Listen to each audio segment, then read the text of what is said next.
अस्सलाम वालेकुम। सबसे पहले तो आप सबको ईद मुबारक। ईद का दिन तमाम मुसलमानों के लिए खुशी का दिन है। और अगर ईद उल अज़हा की बात की जाए तो ना तो ये सिर्फ एक खुशी का दिन है बल्कि ये तमाम मुसलमानों में जज्बा कुर्बानी भी बेदार करता है। ईद पर हमें खुशी तो मनानी चाहिए, लेकिन हमें ये ख्याल रखना चाहिए कि कहीं हमारे खुशी मनाने से किसी और फ़र्द को तकलीफ़ ना पहुंच रही हो, यानी हमारी ईद मनाने से किसी और की ईद बर्बाद ना हो रही हो।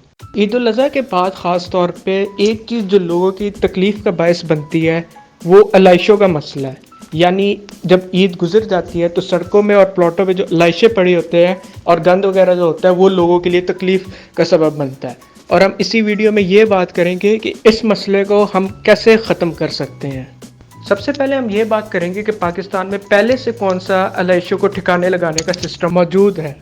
आम तौर पर अलाइशें जगह जगह से इकट्ठी की जाती हैं, फिर ट्रकों पे उनको ट्रांसपोर्ट किया जाता है और उनको लैंडफिल साइट्स पे पहुंचा के डिस्पोज ऑफ किया जाता है। इस सिस्टम के कई नुकसान हैं। एक तो ये है कि आपको बहुत ज़्यादा मजदूर और रिसोर्सेज चाहिए होते हैं जगह जगह से अलाइशें इकट्ठे करने का। दूसरी बात, आपको नहीं पता होता कि अलाइशें हैं किधर, इसलिए आपको जगह जगह से ढूंढनी पड़ती हैं। फिर जब अलाइशों को उठाया जाता है तो सड़क की सफाई पानी से करनी पड़ती है क्योंकि वो गंद छोड़ देती हैं। और इसके अलावा ये भी है कि जब लाशें गिरी रहती हैं जितनी देर, तो जो भी आम आवाम होती है, राह चलते लोग होते हैं, उनको वो तकलीफ़ पहुंचाते रहते हैं, जैसे कि बदबू वगैरह या उनके चलने में दुश्वारी पेश करती है। इसका हमने ये हल निकाला है कि ईद उल अज़हा से पहले जगह जगह बड़े बड़े डंपस्टर इंस्टॉल किए जाएं जहां लोग अपनी लाशें फेंक सकें। ताकि हमने डंपस्टर के लिए एक खुद सा भी डिज़ाइन तैयार किया है और आप इस वीडियो में देख सकते हैं कि इस डिज़ाइन के दो हिस्से हैं। एक हिस्सा आपका ओजड़ी वगैरह के लिए है और दूसरा बाकी तरह के जो वेस्ट होता है जैसे कि आंतरियाँ वगैरह उनके लिए हमने मख्तस किया हुआ है। इसके अलावा इसके ऊपर दो लिड्स हैं जो स्प्रिंग से बंद हो जाते हैं, यानी जैसे ही आप अपना जो अलाइशें वगैरह जब आप फेंकते हैं अंदर तो वो नीचे होता है और फिर जैसे ही वो गिर जाते हैं तो स्प्रिंग से खुद ब खुद वो बंद हो जाता है। फिर दो आपके पास पीछे दरवाजे हैं जो चाबी से बंद हो जाते हैं। तो जब जो डंपस्टर से आपने अलाइशें निकालनी हो ट्रांसपोर्ट के लिए तो इनको खोला जा सकता है आसानी से निकालने के लिए।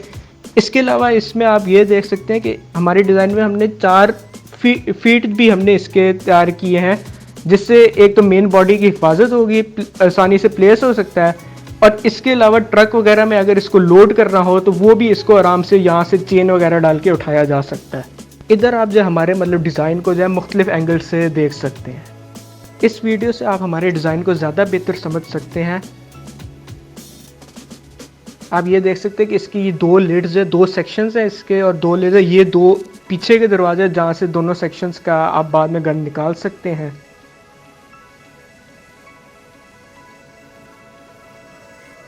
ये ओजड़ी वाला सेक्शन है और ये आप दरवाज़ा खोलेंगे तो ओजड़ी खुद ही जो नीचे गिर जाएगी और जैसी जब नीचे गिरेगी तो इसका जो स्प्रिंग मैकेनिज़्म है उसी से ये खुद जो दरवाज़ा बंद हो जाएगा।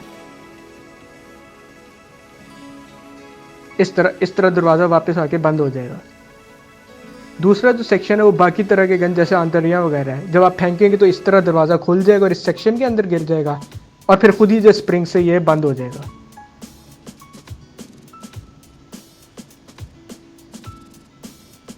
ये इसके बैक डोर्स हैं जहाँ से जब आपने वेस्ट कलेक्ट करना हो तो आप खोल सकते हैं।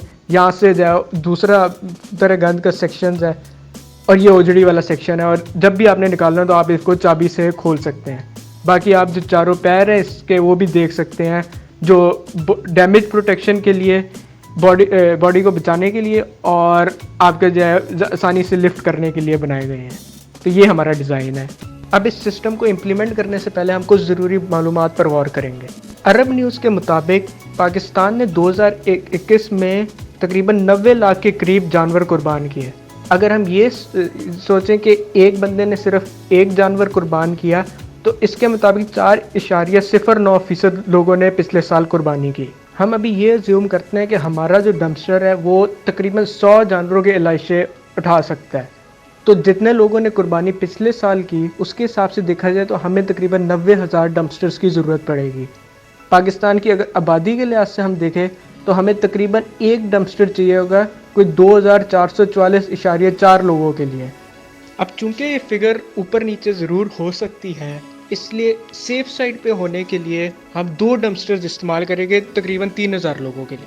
और ज़ाहिर बात है, चूँकि मुख्तलिफ लोगों की मुख्तलिफ प्रेफरेंसेस होती हैं कुर्बानी की, इसलिए कुछ इलाकों के लिए ये नंबर ऊपर नीचे ज़रूर हो सकता है। अब जब ईद पर लोग तमाम अलाइशे डंपस्टर्स में फेंक देंगे तो उसके बाद हमने क्या करना है? उसके बाद दोनों तरह का जो वेस्ट है उन डंपस्टर्स से अलग अलग करके हमें कलेक्ट करना होगा। फिर उनको जो है मुख्तलिफ फैक्ट्रीज और रिसाइकलिंग प्लांट्स में हमें ट्रांसपोर्ट करना होगा प्रोसेसिंग के लिए। अगर हम कलेक्शन की बात करें तो वो हम आम मजदूर और ट्रकों के ज़रिए कर सकते हैं। आप तमाम अलाइशों को फैक्ट्री या रिसाइकलिंग प्लांट्स तक पहुंचाने के लिए ट्रक्स भी इस्तेमाल कर सकते हैं, या इवन आप जो है कार्गो ट्रेन्स भी इसके लिए इस्तेमाल कर सकते हैं। अब हम थोड़ी बात प्रोसेसिंग की कर लेते हैं, यानी ये जो हमने सारा जो वेस्ट इकट्ठा किया है इससे हम क्या क्या काम की चीज़ें बना सकते हैं। जो जानवरों की जो फीसेस होती हैं उनसे आप बायोगैस भी बना सकते हैं और वो फर्टिलाइज़र के तौर पे भी इस्तेमाल हो सकते हैं। जो जानवरों के पेट या ओजड़ी जो होते हैं उससे नोवेल्टी लेदर बनाया जाता है और उसको फर्दर आप इस्तेमाल कर सकते हो बेल्ट्स या की रिंग्स वगैरह बनाने के लिए। जो आंतड़ियाँ होती हैं उनसे आप कैटगट या जिसे आप आम तौर पे गट्स कहते हैं वो बना सकते हो, और गट्स फिर आप इस्तेमाल कर सकते हो रैकेट्स में या स्ट्रिंग इंस्ट्रूमेंट्स जैसे हार्प वगैरह इनको बनाने के लिए। अब ऐसी इंडस्ट्रीज़ अगर पाकिस्तान में डेवलप की जाए तो ये बहुत एक्सेल करेंगी। इसकी पहली वजह ये है कि पाकिस्तान पहली एक ज़रूरी मुल्क है और यहाँ बहुत से जो डोमेस्टिक एनिमल जैसे कि भेड़ बकरियाँ वगैरह होती हैं। इसके अलावा सारा साल ये जानवर ज़िबा होते हैं और इसलिए जो ये वेस्ट मटेरियल है ये आपको सारा साल मिलते रहेंगे।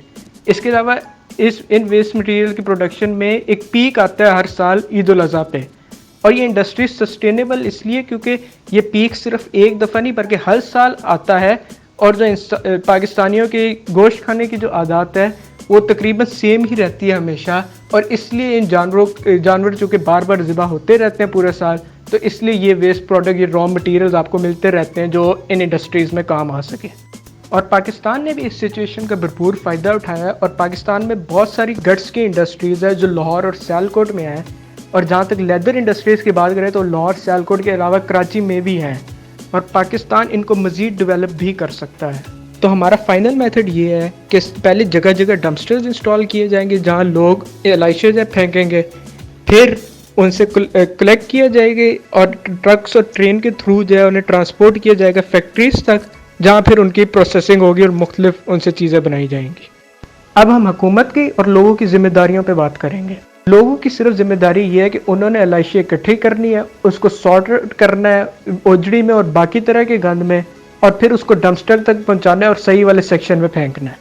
हुकूमत की जिम्मेदारी ये होगी कि वो तमाम डंपस्टर से दोनों तरह का जो वेस्ट है वो अलग अलग करके इकट्ठा करें, फिर उनको ट्रक्स और ट्रेन के ज़रिए मुख्तलिफ फैक्ट्रीज और रिसाइकल प्लांट्स तक ट्रांसपोर्ट करें, और फिर जो प्रोडक्ट जो बनेगी उससे से ज़्यादा प्रॉफिट जो है वो हासिल करें। अब पाकिस्तान में ये सलूशन फीजिबल इसलिए है क्योंकि पाकिस्तान में जनरली लोग एक सेंट्रलाइज स्पॉट जैसे कि फ्लैट वगैरह वहाँ नहीं रहते, बल्कि एक बहुत बड़े एरिया पे रहते हैं। उनकी रिहाइशगाहें बहुत बड़े एरिया पे फैली होती है और उनके मुख्तलिफ औकात होते हैं कुर्बानी के।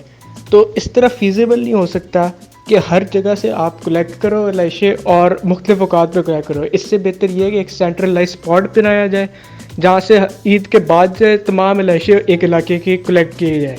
उसमें जो है लोग कभी भी किसी भी वक्त पे ईद के दौरान जो है एलाइशे फेंक सकते हैं। फिर जिन डंपस्टर्स में एलाइशे फेंकी जाएंगी उनको अगले साल दोबारा इस्तेमाल भी किया जा सकता है। इसके अलावा ईद उल अज़हा पे पाकिस्तान में जगह जगह कुर्बानी के स्पॉट्स बन जाते हैं बड़े बड़े, तो जो डंपस्टर है जहाँ एलाइशे फेंकी जाएगी वो उन्हीं जगहों पे आप इंस्टॉल कर सकते हो। फिर अगर हम पाकिस्तान में ट्रांसपोर्ट का स्ट्रक्चर देखें तो पाकिस्तान में पब्लिक ट्रांसपोर्ट इतने कॉमन नहीं है। यूजली पाकिस्तान में पर्सनल व्हीकल्स ही इस्तेमाल किए जाते हैं। तो एलाइशे जब आपको जो है घर से डंपस्टर तक पहुंचानी हो तो जाहिर बात आप पब्लिक ट्रांसपोर्ट तो नहीं यूज़ कर सकते, वो काफ़ी इनकन्वीनियंट होगा, आपको पर्सनल व्हीकल ही चाहिए होगी। और चूँकि पाकिस्तान में ये ज़्यादा इस्तेमाल होती है तो इससे हमारे मेथड को और मदद मिलेगी और आसान हो जाएगा एलाइशों को घर से डंपस्टर तक पहुँचाना।